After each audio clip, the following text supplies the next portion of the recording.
Shri Saumyakashisha Maheshwaraya Tasmai Namah Swami Tapovanaya Shri Saumyakashisha Maheshwaraya Tasmai Namah Swami Tapovanaya Samasta Janakalyane Niradham Karunamayam Namahami Chinmayam Devam Satgurum Brahmavidvaram.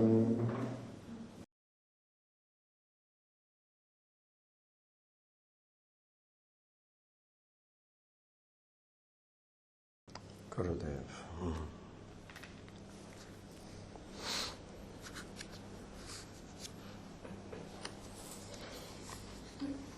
Guidance from the Guru is a set of 18 letters which Gurudev has, Swami Tapovan Maharaj has written to householders and particularly to one couple. That way this book is very important because you will have a consistency of thought. This is addressing one particular couple on their sadhana. And these letters are very, very beautiful, and we have 4 days, so we will not complete the book. We will read first few letters and you will do the rest as your own self-study, swadhyaya. But they are of immense value. It has a particular thought flow and it helps seekers of all backgrounds, not just the householders. And through these letters, we get an insight what kind of wisdom and what kind of sadhana and what kind of discipline Swami Tapovan Maharaj wanted the seekers to be. They are very useful to us to move forward.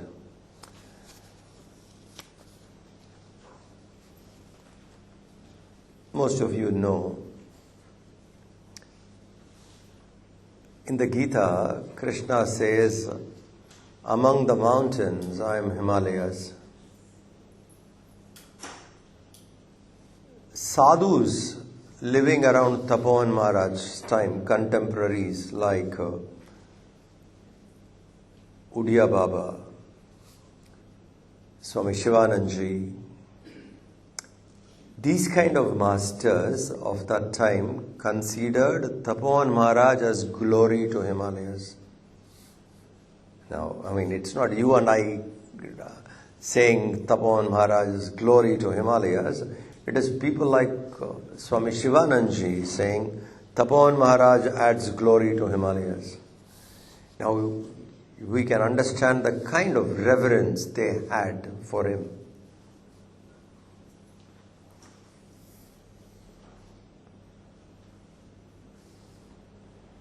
Himavat Vibhuti. He is a glory to Himalayas. So we will read his letters. Letter 1, Om Narayana Smriti, Brahmananda Ashram, Rishikesh, 26/3/1951. Okay.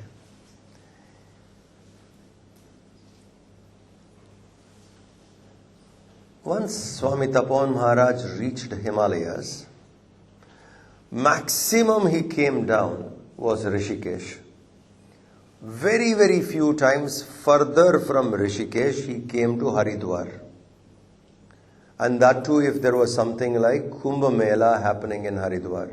Otherwise, he never came down even to Haridwar. Once he entered Himalayas, his area was from Rishikesh to Kailash Mansarovar, Gangotri, Uttarakasi. That's the area he was going around, moving, traveling. But beyond Rishikesh, if at all he came down, maximum was to Haridwar, and that too was for something like Kumbh Mela. So he was a person who was in the mountains most of the time once he entered. He did not want to leave. So here he writes this letter from Rishikesh. He says, your letter arrived here in time. As I went through it, I felt immensely pleased because it was so full of faith and devotion.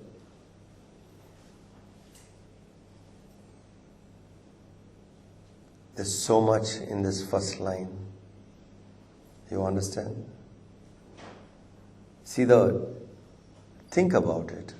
He says, your letter arrived here in time.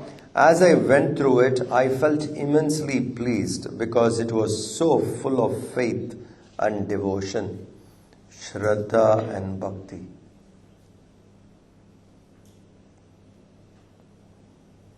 These two are inevitable for a seeker. If a student has it, the Guru appreciates it. He understands that this is required. Only this will give the necessary stamina to lift oneself up. Only this can give us that kind of a push to move into the higher. Shraddha and Bhakti. Faith and devotion. On this point itself, we need to reflect. What is our faith? What is our devotion? How much is our faith? How much is our devotion? Because these are required. If we don't have this, we can't move forward.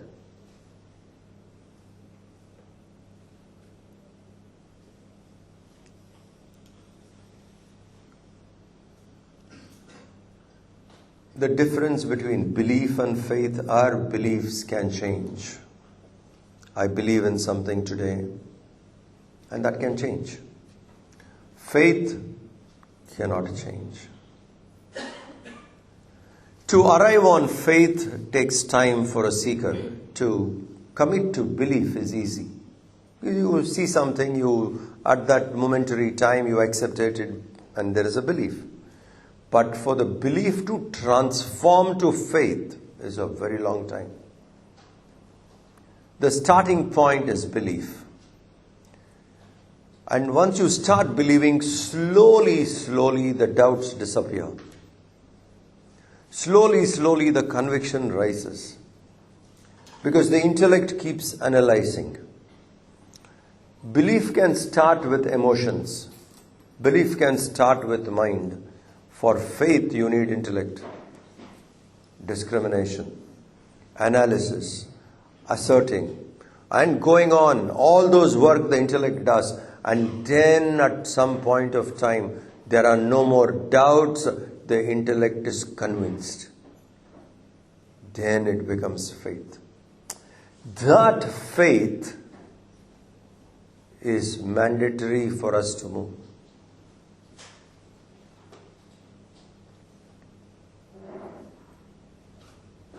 For example, rebirth,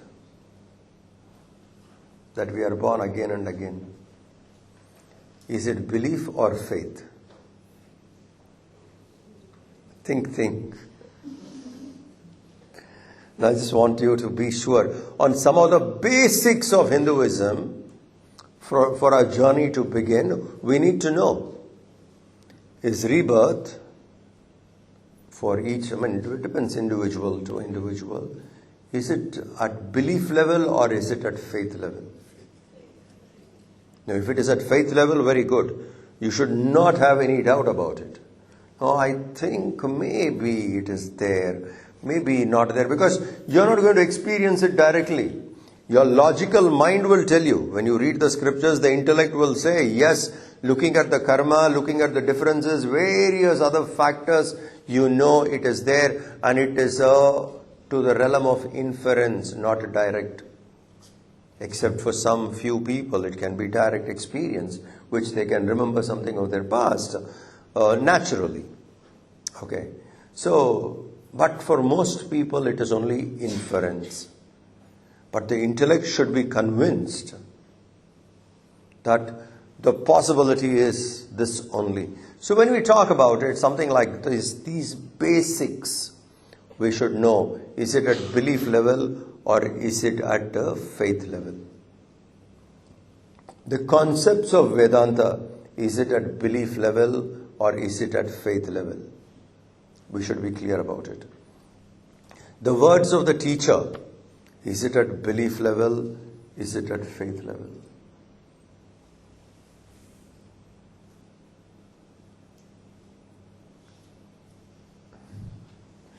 Gurudev was very sure we can realize. Now, for us, is it belief or faith? You see that? So we should be clear about our basics. There itself we have to now and then examine, again and again re-examine to understand, is these concepts, is these understanding, is it belief or faith? If it is belief, start moving towards faith. Because at belief level, we can't go deeper. At belief level, we cannot enter within us. We will be meandering superficially. We can't go deep. It is only at faith that can go to the depths. It is only faith which can take us to our own self. Belief will not. So we need to check again and again whether it is belief or faith. And devotion. Because these two, Swami Tapovan Maharaj says, it pleased him because the seeker to whom he is writing had these two qualities. Shraddha and Bhakti. Bhakti.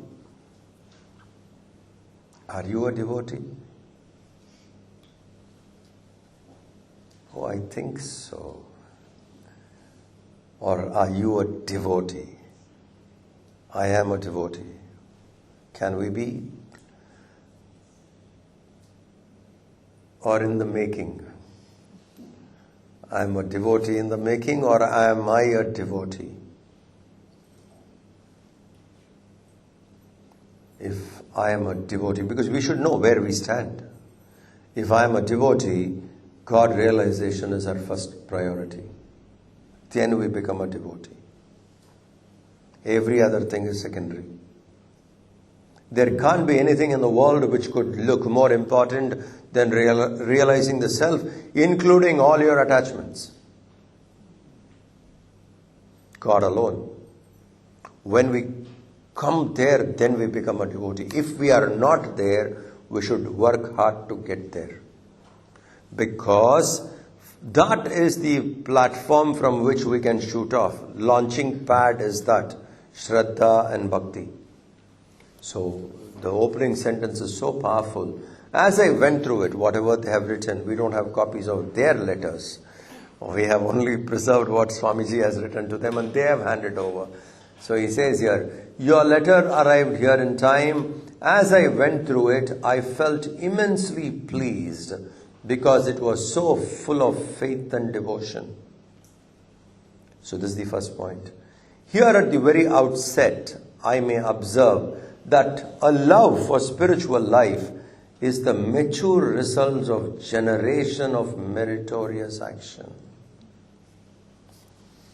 That very love we have for spiritual life is not something I landed upon it accidentally.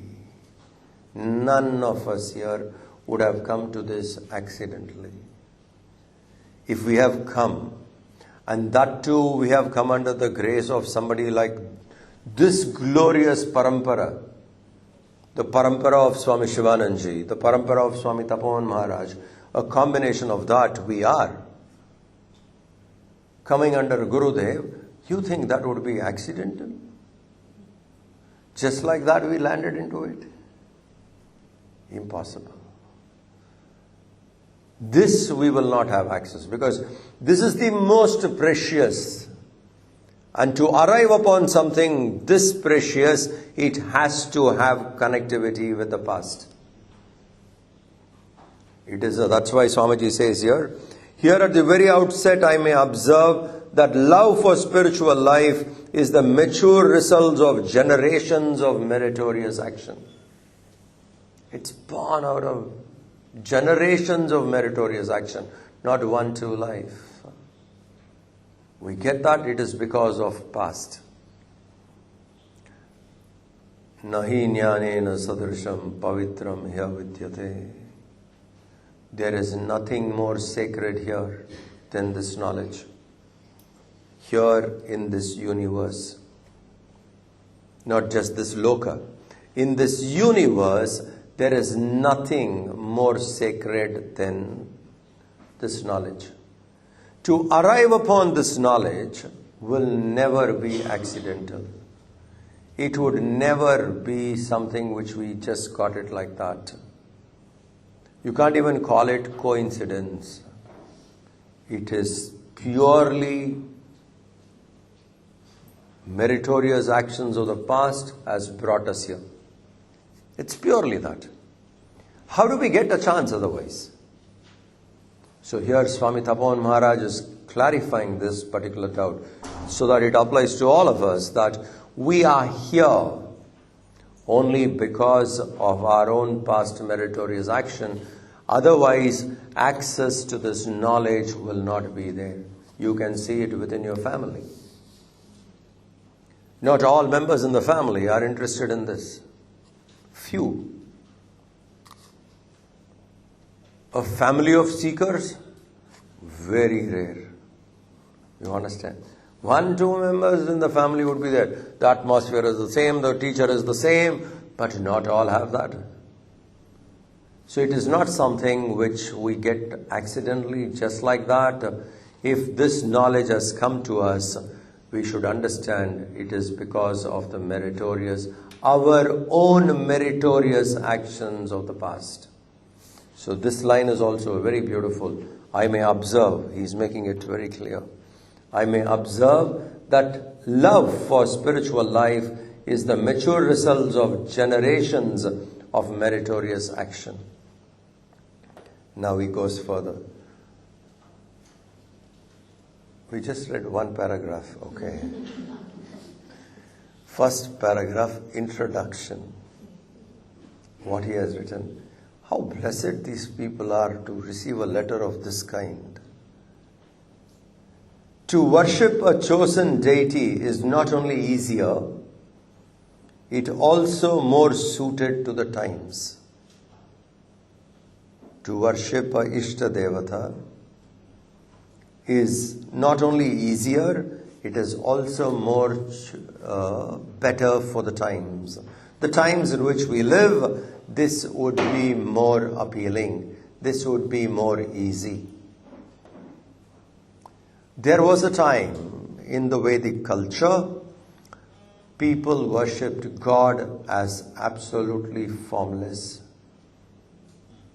It was formless worship. And for a very long time. And if at all one associated with God, they associated God with forms, would be with nature. Surya, stars, mountains, rivers, worshipped that way. We did not have a personalized form for a long time. Invoked God that way only. Rudra, when you invoke, it was not the form of Shiva. Rudra as a force, one of the varieties of wind, various methods. So we worshipped nature and we found to connect with nature more easier to God at one point of time. Because that also is not okay, because that is also a manifestation. God is far beyond the manifestation, but humans can't connect to the formless directly. So nature became a very powerful source through which we could connect. But connecting with nature would be of great appreciation, but emotional bond is sometimes required, and that came when we started seeing this God in different forms, chosen deities. Most all the places, the countries if you see in the world, the nation is associated with mother or father. Mother India. Do you understand? Mother. So to look at the nation as a mother, there's a lot of emotions coming inside. A lot of feelings coming inside. Because you're able to connect to your mother and then you're extending that to the country. So this method was much more helpful to bring the scattered thoughts together.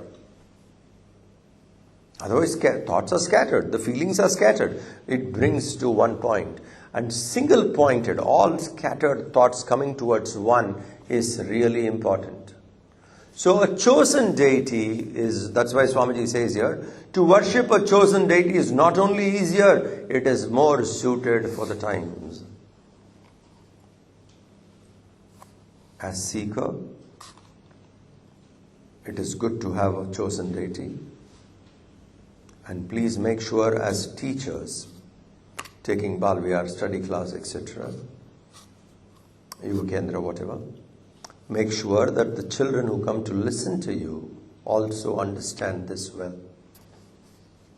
If necessary, create a ceremony by which they can take up a kind of a sadhana. Sometimes that is very helpful. That you're celebrating chosen deity day. So have something and let the child choose. You give a variety and let the child choose.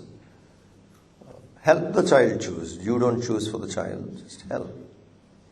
It could be the Kula Devata, the family deity they have been worshipping, but let them connect because that would be very helpful. It would be a great anchor.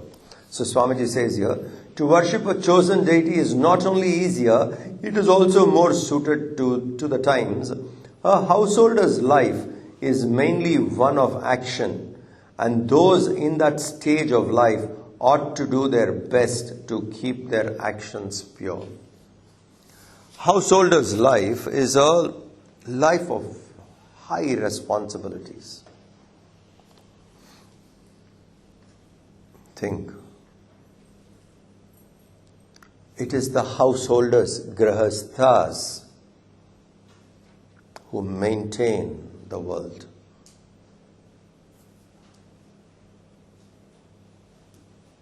Grahasthas take care of children, brahmacharya ashram. Grahasthas support vanaprastha. Grahasthas support sannyasa. 3 ashramas, brahmacharya, vanaprastha and sannyasa, is supported by grahasthashram, householders. It's mainly connected with a lot of activity.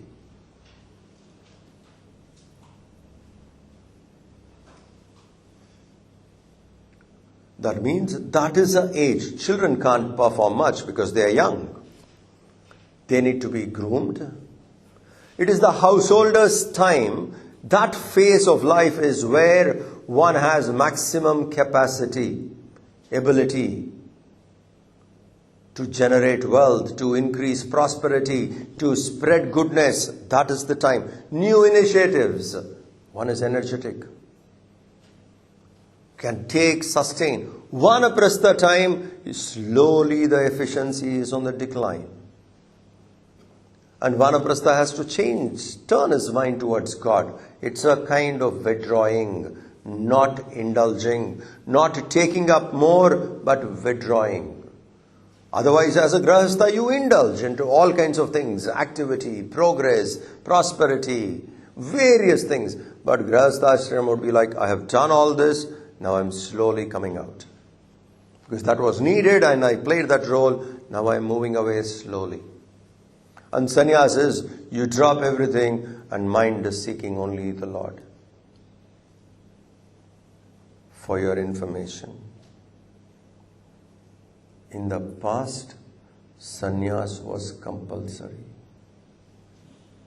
Like you say marriage today, na? If someone in your family is not married, you feel, no, marriage is compulsory. It has to be. And then you say a person is settled.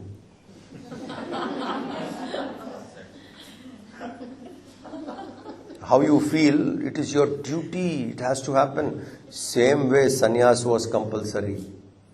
After a point of time, if you were not moving out, people would mock at you. You are still here? For what? Why are you still here? The world is still fascinating. If your child grows into a teenager and holds on to toys, you feel ashamed, right?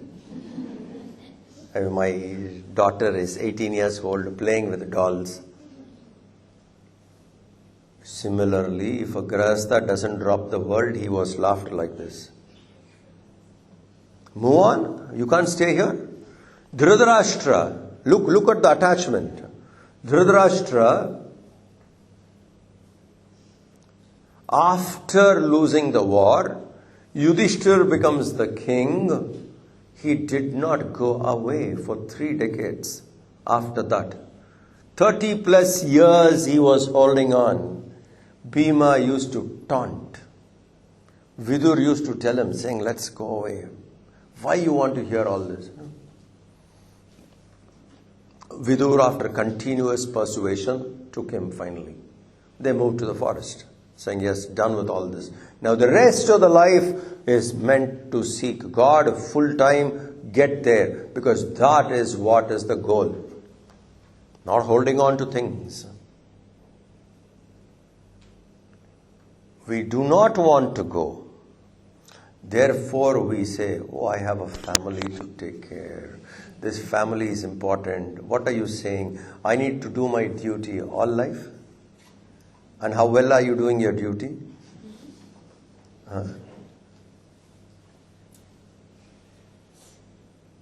So, Grahastha ashram maintained all three. It's an ashram of action.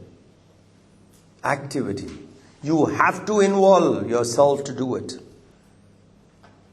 Because that ashram maintained. That is why a nation can progress if young population is more in numbers. Because that is the time of activity. Vanaprastha, population is more. It is definitely demographic imbalance. Please remember. Aged population is large in number, younger population is less in number, is not good for any nation, not good for the world. We should make sure that younger population is always larger in number than the aged population. How to do this?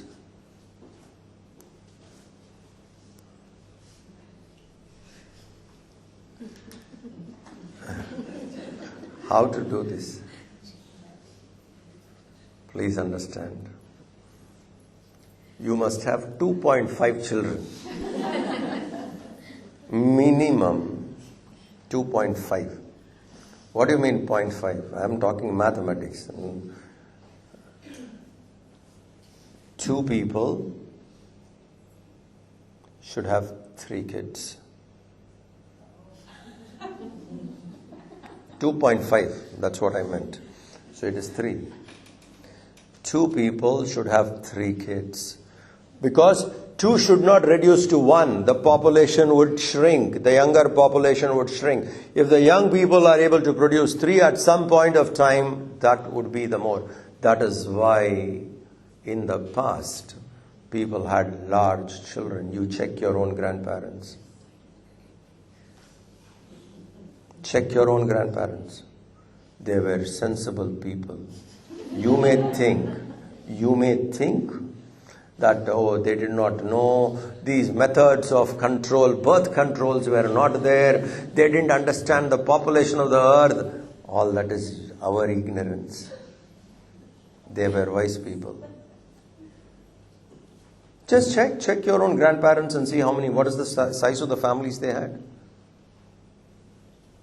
Because that only keeps, today if you're talking about India, India is one of the youngest nations in the world. One of the youngest nations in the world. Because we have huge young population, largest in the world. That's the only hope for progress. But this won't go long. It is because of the credit goes to the 2 generations ahead. They have contributed to it, not the last generation and this generation. So, Grahastha ashram population should always be more. That is why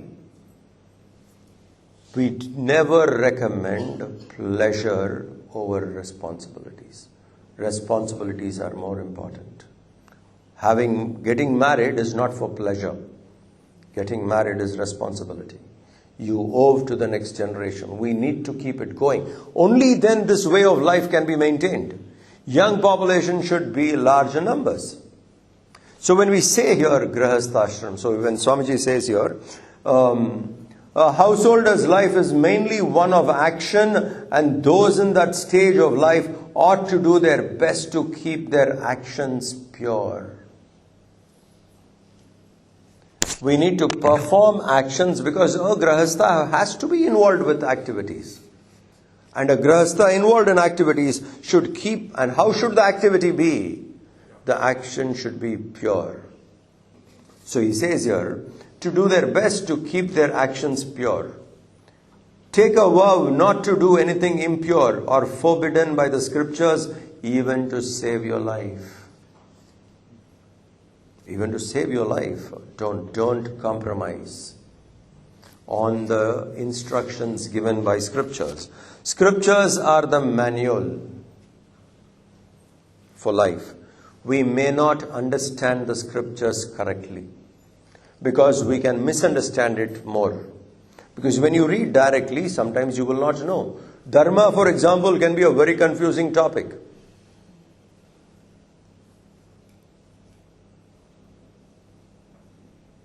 I was talking to youngsters yesterday. First chapter of Bhagavad Gita.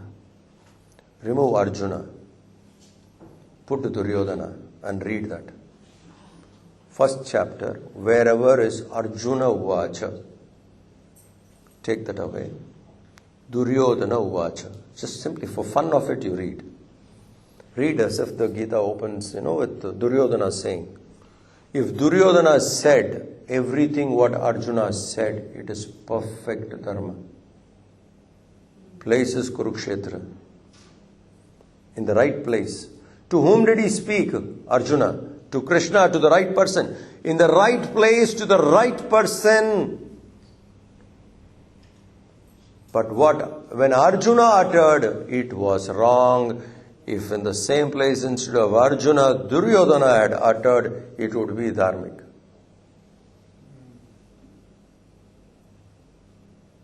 Now you see how difficult it is to grasp what is dharma. The place is right. The person whom it was uttered is right. But when Arjuna uttered it, everything was wrong. If Duryodhana has to say, everything would have been perfect. Dharma Shastra. Why this war? Let the Pandavas rule. I would like to go away. This will bring bloodshed. This will destroy everything. This is not correct. After all, they are my own people. Duryodhana saying 100% dharma. Same words. When Arjuna said it is not dharma. Now we cannot understand dharma just reading the scriptures unless we are contemplative. So it is better we understand scriptures from a teacher who has contemplated and who can teach us. Because directly when we go, we will not know. We can get confused. So when we learn it from a teacher, then we understand. So here, Swami Tapovan Maharaj says, take a vow not to do anything impure or forbidden by the scriptures, even to save your life. So if there are scriptural understanding, you have grasped something, it's your kind of a belief or even faith, check with the teacher, is my understanding right? Because that person who has walked little ahead of us would be in a better position to tell us, saying, yeah, this is okay, this is not fine, drop it. It would become easier because the instruction would be given person to person. When it is scriptural instructions are in general. But for understanding it and to apply it into daily life, it would be better when we discuss that we will know. So he says, take a vow not to do anything impure or forbidden by the scriptures, even to save your life. Use your wisdom to perform every action as act of divine worship. You see each line. Look at the depth of, one letter.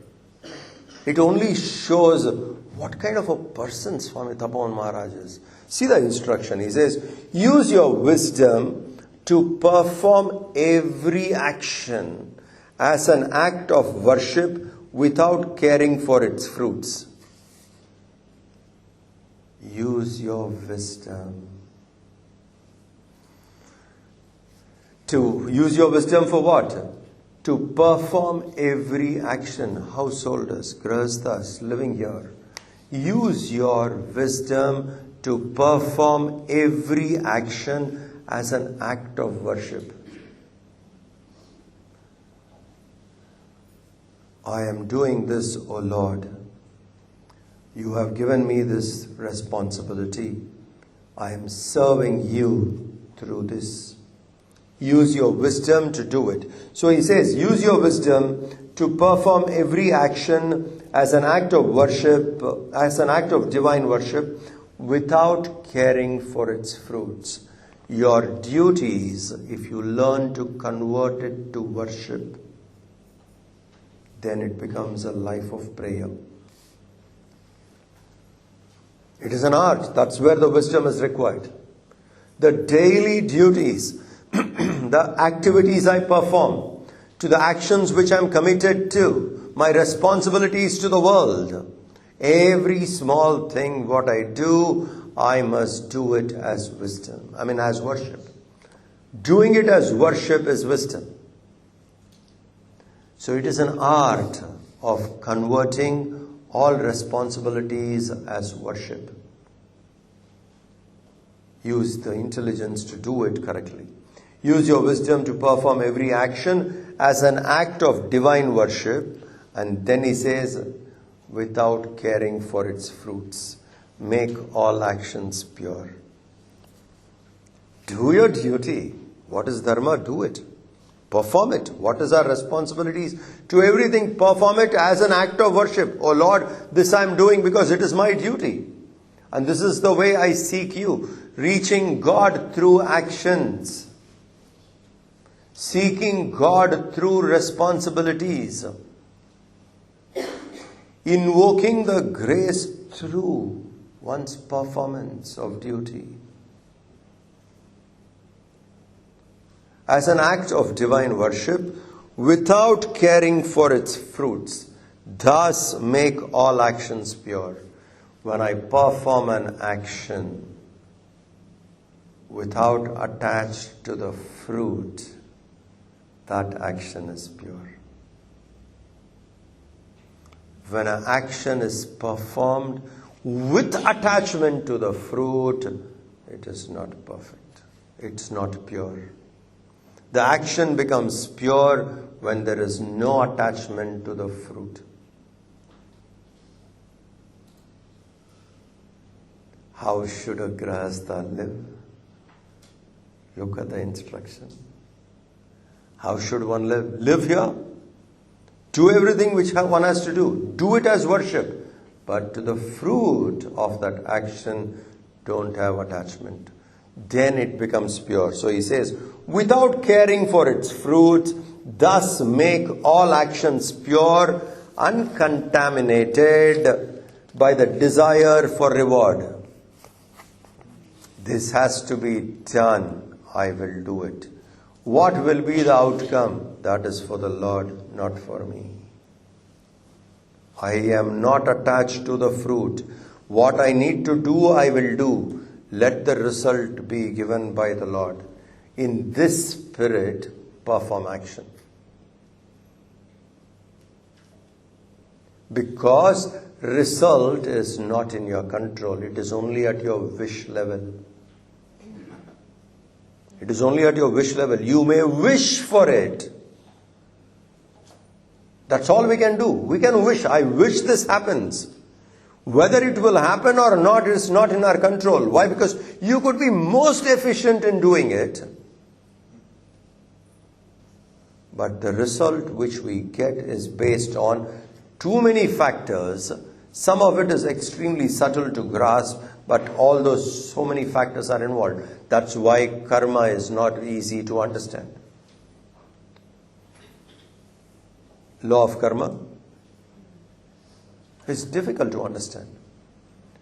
It depends upon my intention, it depends upon my past, it depends upon the people around, what is their demand for it. So many factors are involved. So we have a right to perform our action as a worship without being attached to the fruit. There it ends. Result, leave it to the Lord. So this paragraph, this line is important. Use your wisdom to perform every action as an act of divine worship without caring for its fruit. Thus make all actions pure, uncontaminated by the desire for reward. This should be the first sadhana of every aspirant. You can't get more clearer than this. It can't be told more clearer than this. What is the first sadhana? You understand? We are calling ourselves sadhaks. Let us understand what is the first sadhana. This is the first sadhana. I have to perform my actions as divine worship. Perform. Without attached to the fruits. Uncontaminated by the desire for the reward. This is the first sadhana. From here we can build ourselves. From here we can go. So this should be very, very clear. To perform this, what level of detachment we will be having. To perform every action as a worship, but not attached to the fruits. If we establish, this is the first sadhana. I love that line. This is the first sadhana. After saying everything, he says, this is the first sadhana. Start from here.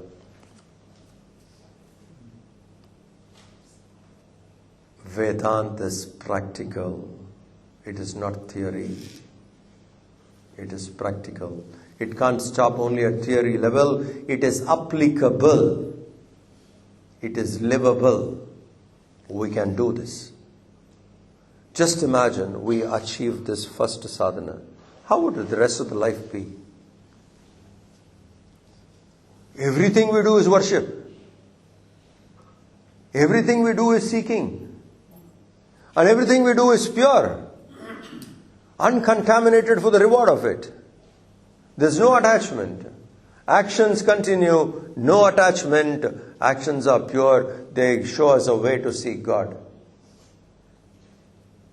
This is our first sadhana. This should be the first sadhana of every aspirant. To achieve this, control over the senses and the mind is absolutely essential. We can't do this without controlling the senses and the mind. Because the senses will demand, mind will get carried away, mind will demand all kinds of things. To all the whims and fancies of the mind, if we give in, we are giving in to different levels of attachment. When you keep giving in to the whims and fancies of the mind, we are falling into the trap of attachment. That is why control is necessary. So he says here, to achieve this, control over the senses and mind is absolutely essential. Purity of action is the very foundation of all spiritual exercises. This line is also very powerful. Purity of action is the very foundation of all spiritual exercises. If we are performing spiritual exercises, please understand, purity of action is the foundation. What is purity of action? What is a pure action? Action performed as worship without attached to the fruits. If one can perform good deeds, how can one, if one can't perform good deeds, if one cannot perform good deeds, how can one aspire for far loftier steps of devotion to God and realization of Brahman? if we can't perform good deeds, without performing good deeds, how do you think we can go further? He's putting a question.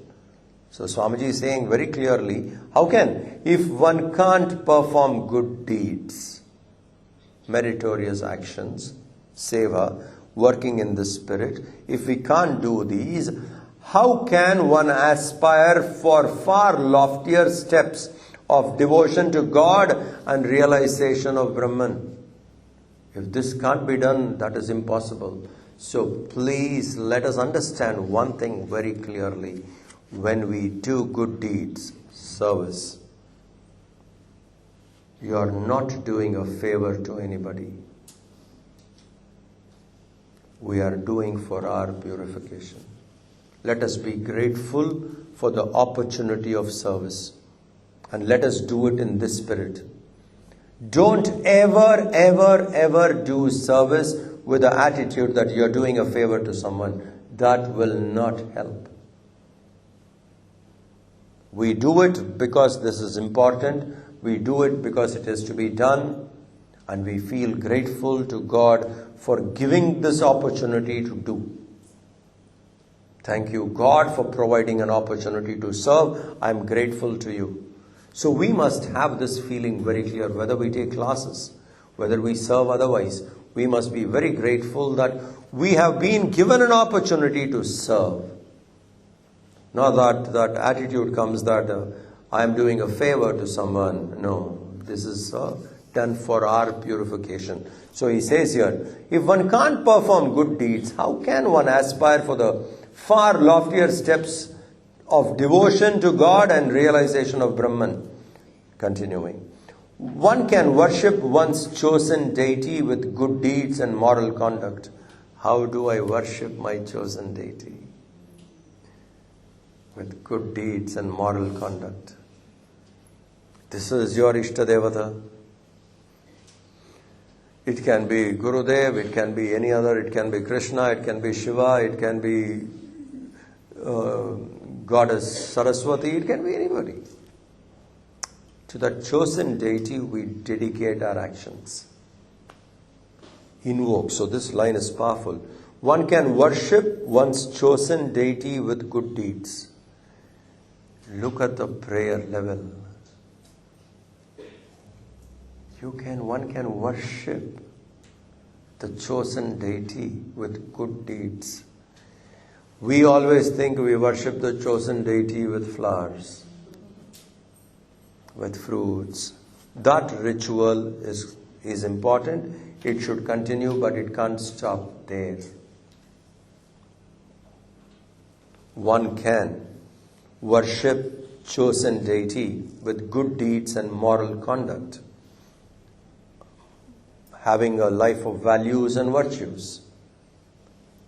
We seek the Lord's grace to keep us on the path of virtue, courage and wisdom. We can invoke the Lord that way. What a beautiful method. I mean, by our behavior, by our conduct, we can invoke the Lord.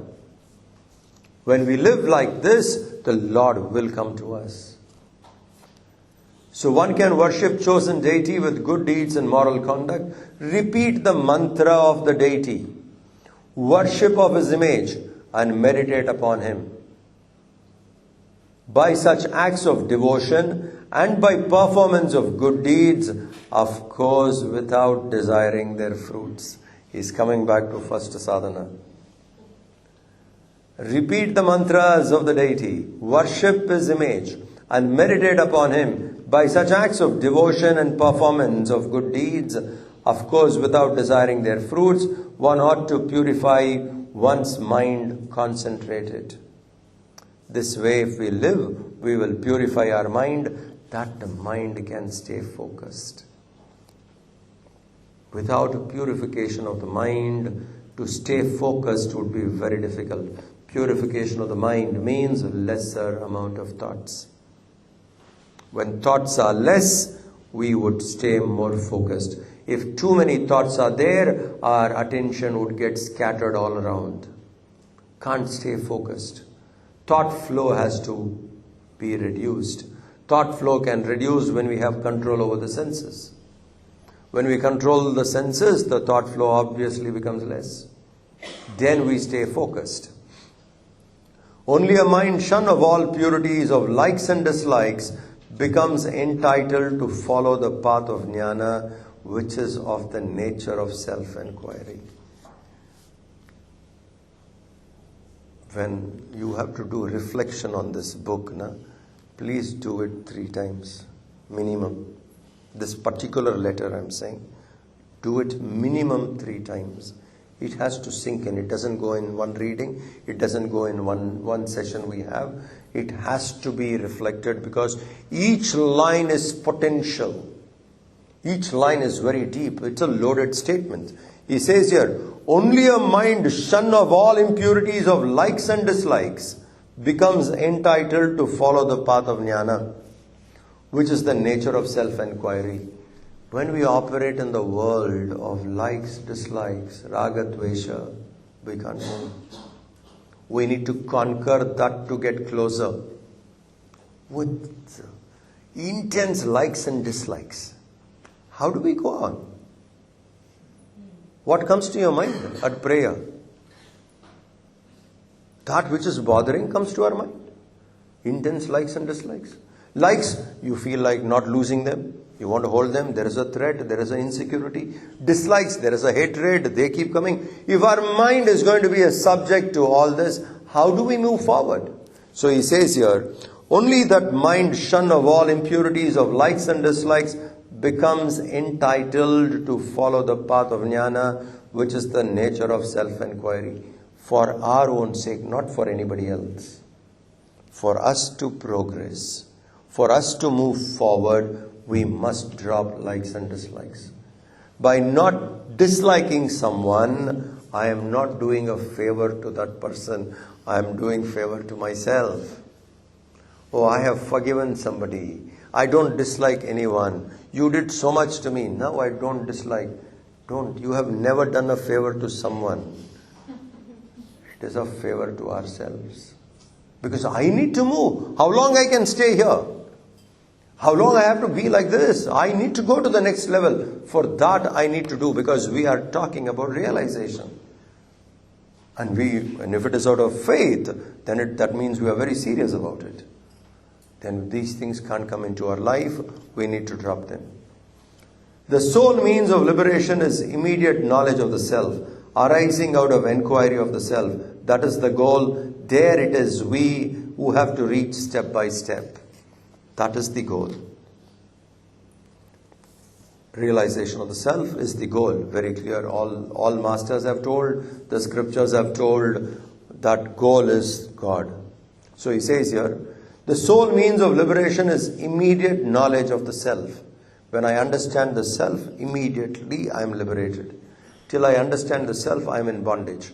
So he says, sole means of liberation is immediate knowledge of the self, arising out of enquiry of the self. That is the goal. There it is, we have to reach step by step. Shraddha, Bhakti, purification of action, self-control. These are all step by step. But the means is self-enquiry. The practice of pranayama is not indispensable. To a mind that naturally finds pleasure in japa and dhyana, it is of practically little use. Those who want to do pranayama, they can do it. Because some people like it. But if someone's mind is finding joy in japa and dhyana, then pranayama is not required. It's not mandatory for them. So he says, particularly because it looks like they have asked a question on this. That's why Swamiji is taking that topic. The practice of pranayama is not indispensable. To the mind that naturally finds pleasure in japa and dhyana, it is practically of little use. It is when an aspirant's mind proves unamenable to control, remains wavering, unsteady, prone to rush outward at the least provocation, that pranayama and similar practices of hatha yoga are prescribed to control the mind. If the mind has come calm through study, reflection, shravana manana, japa, dhyana, if the mind has become calm and it doesn't get provoked easily, then we don't have to go into Hatha Yoga, Pranayama, etc. But if we are not, our mind is unamenable. It runs out at the least provocation. It is out everywhere. It is not under control. Then pranayama can be of a great help. Because by regulating the breath, for momentarily we silence the mind. That momentary silence of the mind is a great inspiration for a seeker. It increases Shraddha in oneself. Momentarily my mind becomes quiet, faith goes in me. I can make my mind calm. I start trusting me that I can do it. Otherwise, our mind can give us such a feeling that you're far, far away from realization. You're not anywhere near. The mind can convince us, and most of us are thinking, this is not possible. I understand the mic is a problem. Please change it for tomorrow. Therefore, give up the thoughts of that kind. Practice one steady asana, posture, and sitting in that asana, engage yourself in devotional practices. So here the instruction he says, therefore give up the thoughts of that kind, pranayama and all that. You people don't have to do it, he's telling them directly. Give up those thoughts. Practice one steady asana, one posture. Now this posture is important. Sitting quietly, whichever is your convenient posture. Vajrasana, Padmasana, whatever. Whichever is convenient, sit in that posture comfortably.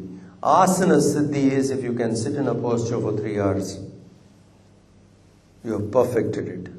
Not necessary that everybody has to sit there for 3 hours, but I'm saying what is called as Asana Siddhi, in a particular asana, if you can be like that for 3 hours, then you have perfected it. It's a Siddhi. Siddhi means perfection. You have perfected that particular asana. So sit in one asana for a long time. Now that's a beautiful line. Therefore give up thoughts of that kind. Practice one steady asana posture. And sitting in the asana, engage yourself in devotional practice. Remember God at all times. Last paragraph. It is no spiritual life to spend few minutes in the morning and evening thinking of God and devote all other hours to the thoughts of the sensuous pleasures. Think of the Lord in the midst of work. Never for a moment forget Him. It's not morning I did my prayers and evening I do my prayers. In between I'll do all kinds of things. He says, in between, you must remember God amidst work. That is to say, in all responsibilities, remember God. Dedicate God. So he says, remember God at all times. One line. It is no spiritual life to spend few minutes in the morning and evening thinking of God and devote all other hours to the thought of sensuous pleasures. Think of the Lord in the midst of work. Learn this. Remember Him in the middle of work. Remember Him in and through things which we do. So remember Him in the midst of work. Think of the Lord in the midst of work. Never for a moment forget Him.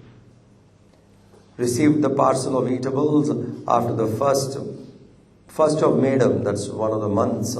I shall be returning to Uttarakasi. With affectionate regards and good wishes, Swami Tapovanam. This is the first letter. Yeah. Om Shanti Shanti Shanti. Hari Om Sri Gurubhyo Namaha. Hari Om. Shri Saumya Kashisha Maheshwaraya Tasmai Namah Swami Tapovanaya. Shri Saumya Kashisha Maheshwaraya Tasmai Namah Swami Tapovanaya.